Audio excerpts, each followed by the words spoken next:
Everyone has an explanation for why Denver lost. Murray was inconsistent. Gordon was hurt. The bench was thin. Jokic was playing on a bad knee. The schedule was unfair. The refs were biased. Pick your poison, because in the 2 weeks since the Nuggets were eliminated, every single one of those takes has been written, debated, screenshotted, and posted approximately 4,000 times across every NBA platform that exists. And all of those things are true, but none of them are the reason. The real reason has been sitting inside Denver's salary structure and tactical blueprint since 2022. It was visible in the numbers before the series started. It was visible in the trade deadline decisions going back 3 years. And the people making decisions for the Denver Nuggets have known about it the entire time. That is not a hot take. That is not me trying to generate controversy. That is what the data says when you stop looking at the box scores and start looking at the architecture. In this video, I am going to show you 3 specific numbers. 3 specific moments where Denver had a different path and chose not to take it. And one conclusion that I have not seen written anywhere in 2 weeks of wall-to-wall coverage. Not on ESPN, not on The Ringer. Not on any of the film study accounts that have been posting breakdowns since Game 6 ended. We are going to go through the tactical layer, the financial layer, and the structural layer, in that order, because each one builds on the last, and if you skip to the conclusion without the foundation, it sounds like a conspiracy theory instead of what it actually is, which is a very specific, very documented, very preventable organizational failure. But here's what I need you to understand before we get there. This is not a Nikola Jokic problem. I want to be clear about that in the first 2 minutes, because every conversation about Denver eventually becomes a conversation about whether Jokic is good enough, and that conversation is a distraction from the actual problem. Jokic averaged 26 points, 13 rebounds, and 10 assists for an entire playoff series. Those are not the numbers of a player who failed his team. Those are the numbers of a player who was handed a structural problem and asked to solve it with individual brilliance. Which is not how NBA championships get won in 2026. So if you have been watching this series and something felt fundamentally broken in a way that went beyond any single game or any single performance, you are right.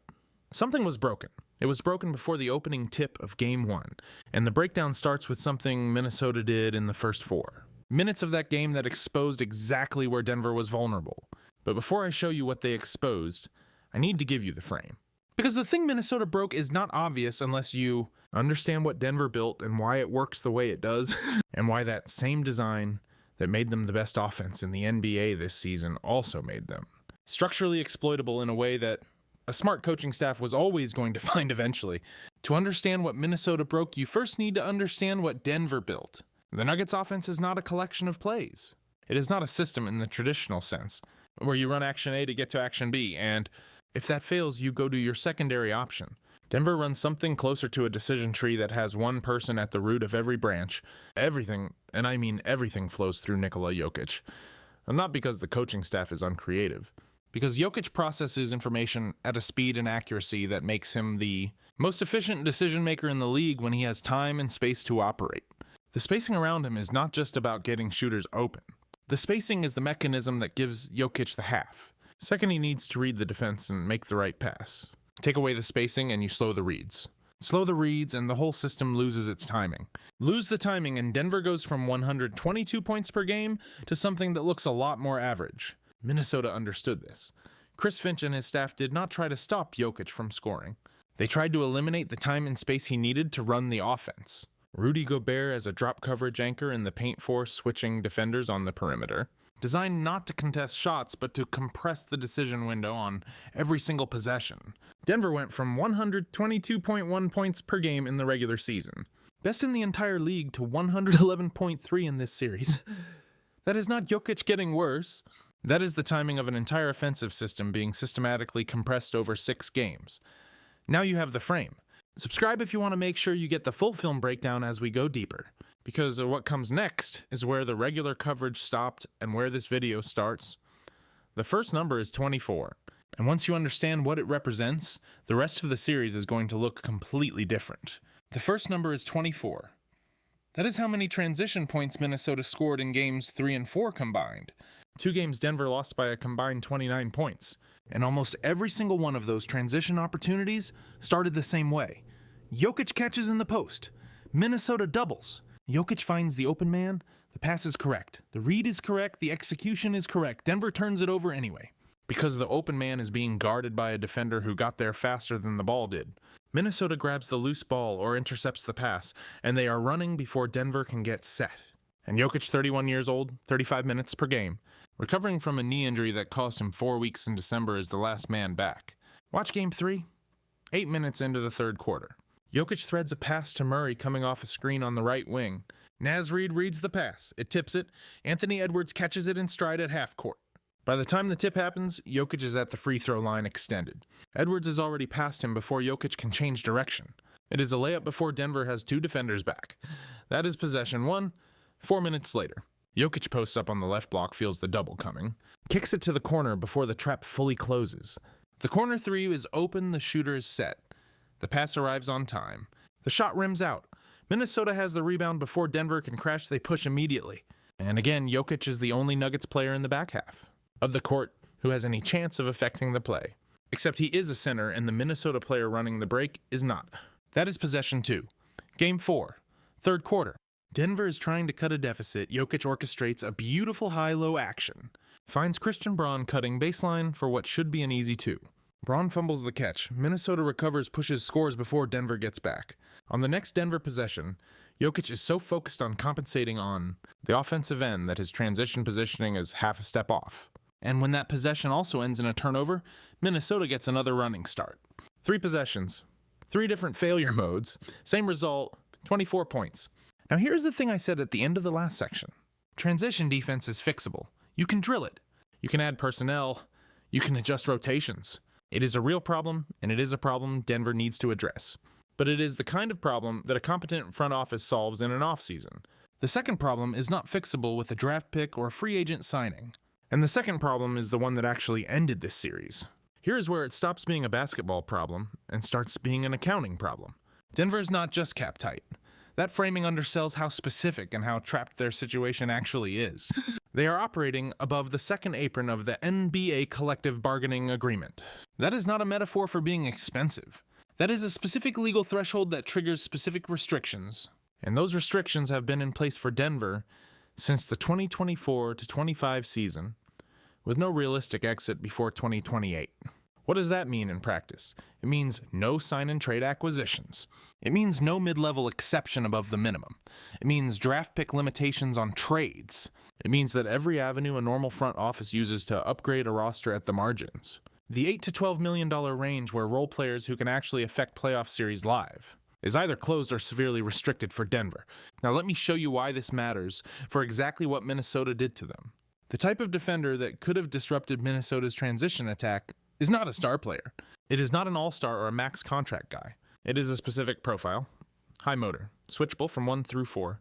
Long wingspan, minimum 6'8" with the arm length to contest without fouling. Capable of getting back in transition at guard speed, despite being big enough to guard forwards. Athletic enough to stay in front of Anthony Edwards for 1 possession without a help defender. That player costs between $6 and $10 million per year on the open market. He is not a superstar. He does not require a max slot or a franchise commitment. He is a connective tissue player, the kind of piece that championship rosters are built around in the spaces between their stars. In the 2025 offseason, 7 players matching that profile were available as free agents. I went back and checked. 7 players, right profile, right? Cost, right availability. Denver could not sign any of them. Not because they did not want to. Not because those players did not want to play with Jokic. Because the second apron hard cap made it financially impossible to add any player above the minimum without creating a different roster problem somewhere else. And here's the part that nobody in the Denver front office has said publicly, but that the documents make clear if you read them carefully enough. This was not a surprise. When Denver signed Jokic to his Supermax extension in 2022, they knew where the cap numbers were going. When they extended Murray in 2023, they knew. When they extended Braun before his rookie deal expired, adding years and dollars to the committed salary column, they knew that combination was going to push them into second apron territory and keep them there through at least the 2027-28 season. They made those decisions anyway, and each one was individually defensible. You lock up Jokic, obviously. You lock up Murray, reasonable. You extend Braun before the market sets his price, understandable. But the cumulative effect of those individually reasonable decisions is a roster construction situation where the one type of player they needed to survive what Minnesota Rand is exactly the type of player they cannot afford to add. That is not bad luck. That is the predictable outcome of a series of choices made over 3 years, without enough weight given to the compounding effect on roster flexibility. Think about what that means for Nikola Jokic specifically. He is 31 years old. He just finished one of the greatest individual regular seasons in NBA history. He is locked into Denver through at least 2026 to 27 with a player option beyond that. He wants to be there. He has said as much in every interview that is asked. He is not asking out. He is not demanding trades. He is doing everything a franchise player is supposed to do, which includes averaging a triple-double for an entire playoff series and losing anyway because the infrastructure around him was not built to win the specific war Minnesota chose to fight. And I want to show you that this is a pattern, not a one-off. Because the comparison I am about to make is one I have not seen anyone draw in 2 weeks of coverage. Golden State, 2015 through 2022, 4 championships. Multiple runs to the finals in years they did not win. Steph Curry on a supermax, Klay Thompson on a max, Draymond Green on a significant contract, 3 stars all locked up, all expensive. But look at the contracts around those 3 players across that 7-year window. The Warriors structured every supporting deal specifically to preserve flexibility in the $8 to $14 million range. They took shorter terms on role players. They used their exceptions efficiently. They accepted some roster uncertainty at the margins to maintain the ability to move and upgrade. Denver has done the opposite at almost every decision point. Longer terms, more guaranteed money, less flexibility, tighter cap situation with each passing year. That is not a coincidence. That is a philosophy. And the philosophy has a cost that just showed up in a 6-game first-round series against the Minnesota Timberwolves. I want to know if you think this is fixable. Drop a comment right now. Is Denver's front office in an impossible situation at this point? Or did they create this trap themselves, and is there a way out that does not involve blowing up the roster? Because I have seen serious arguments on both sides, and where you land on that is going to determine how you read everything that comes next. Leave it below, and then stay here because there is one more piece of evidence, and it is the one that reframes the entire last 3 years of Nikola Jokic's career in a way that I genuinely did not expect when I started pulling the numbers together for this video. 3 decisions. That is what this comes down to. Not 3 games, not 3 bad performances. 3 specific moments over 3 years where Denver had a fork in the road, took the wrong path and made the current situation structurally inevitable. Decision 1, February 2023 trade deadline. Denver was 36-20, while sitting 3rd in the West. Jokic was on his way to his 3rd MVP. The front office had an opportunity to acquire a wing defender, a legitimate two-way player with playoff experience, in exchange for a future second-round pick and a non-rotation player. The deal was available. The other team wanted to move the contract. The fit was obvious to anyone looking at Denver's roster construction. Denver passed. The stated reason was roster continuity. The real reason, if you read the cap implications correctly, was that adding even a modest salary at the deadline would have accelerated their timeline toward the second apron threshold they were already approaching. They chose to protect future flexibility, except the future flexibility never materialized because 6 months later they extended Murray and the flexibility window closed. Decision 2. June 2024 draft night. Denver had a late first-round pick. They had 3 realistic options. One was a high motor wing, with the athletic profile to be a connective tissue player within 2 years. The other 2 were higher upside prospects, riskier, longer development timelines. Not ready to contribute to a win-now roster in any meaningful way, Denver took one of the upside prospects. The high motor wing went 4 picks later to a different team. He played 22 minutes per game this season and was one of the better defensive wings off the bench in the Western Conference playoffs. He was available at the exact slot Denver picked from. He cost the rookie minimum for 2 more years. Decision 3, August 2024. Braun extension. This one is the most complicated because extending Braun was not wrong in isolation. He is a good player, a solid defender, exactly the type of character and culture piece that franchise building requires, but the extension Denver gave him, the length and the structure of it, was the final piece that pushed them firmly above the second apron with no practical way back. A shorter extension, 2 years instead of 4, would have given Denver a reset point in 2026, a reset point they could have used this summer. Instead, the extension structure guarantees they are above the threshold through at least 2027 to 28, and every decision between now and then has to be made within those constraints. 3 decisions, each one individually defensible. Each one made without enough weight given to what all 3 combined would produce. And here's the number that puts all of it into a single frame. Nikola Jokic has finished in the top 3 of MVP voting in each of the last 3 seasons. Top 3 years running. In the history of the NBA, every other player who has done that, every single one, has appeared in at least one conference finals during that same 3-year window. Everyone. Except Jokic. That number is not about Jokic. That number is about what surrounds Jokic. It is the clearest single-sentence summary of the gap between what he is producing, individually, and what the organization has been able to build around him. 3 years of top 3 MVP performance, 0 conference finals appearances. That combination has never happened before in NBA history. And it is not happening because Jokic is not good enough. It is happening because the architecture has not been good enough. That is the thing worth being angry about if you are a Denver fan. Not the series loss, not Game 6, not the ejection in Game 4. The architecture. Sorry. It was never about what happened on the floor.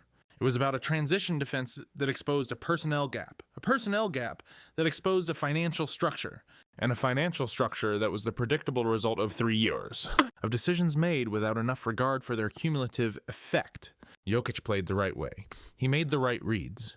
He put up numbers that belong in the same conversation as the greatest individual playoff performances in NBA history, and he lost not because he was outplayed, but because the team around him was not equipped to fight the specific war Minnesota chose to fight. And the reason it was not equipped is documented specific and traceable to decisions made in a front office conference room, not on a basketball court. That matters because it changes what Denver needs to do this summer. Not a culture reset, not a rebuild, not a trade of their second star or a blow up of everything they have built. What Denver needs is targeted, specific, and theoretically achievable within the constraints they have created for themselves. There are 3 paths forward from here. One of them actually works. One of them looks like it works for one season and then makes the problem worse in 2027. And one of them is the path of least resistance that organizations take when they do not want to make hard decisions, which accelerates the closing of the window without anyone in the building having to admit that is what is happening. Jokic is 31. He is not declining. The 2025-26 season was not a warning sign about his future. It was a demonstration of how good he still is and how much higher his ceiling is than what Denver has been able to build around him. The window is real. 3 years, maybe 4 if his body holds up the way it has so far. That is not nothing. That is enough time to fix this if the right decisions get made starting this summer. But the right decisions require the front office to look honestly at what the last 3 decisions produced. And that kind of institutional honesty is the hardest thing to find in professional sports. Because the people who would have to admit the mistake are the same people who made it. Denver has 3 realistic paths this offseason. One of them actually works. The other 2 make the problem worse in ways that will not show up until 2027, which is exactly late enough that the people making the decisions now will be able to argue it was someone else's fault when it does. The next video breaks down all 3 paths with the actual numbers. The cap math, the available players, the trade scenarios that are legally possible under the second apron restrictions, and the one move that nobody is currently reporting that would give Denver the best realistic chance of building a legitimate contender around Jokic before his window closes. If you want that breakdown before everyone else gets it, subscribe, because that video drops this week. And if you are a Nuggets fan, or if you just think that one of the greatest players in the history of this sport deserves to find out how good his team can actually be when it is built correctly around him, you need to see it. Because that question whether Denver can actually fix this is a lot more complicated and a lot more urgent than anyone in that building is saying out loud right now.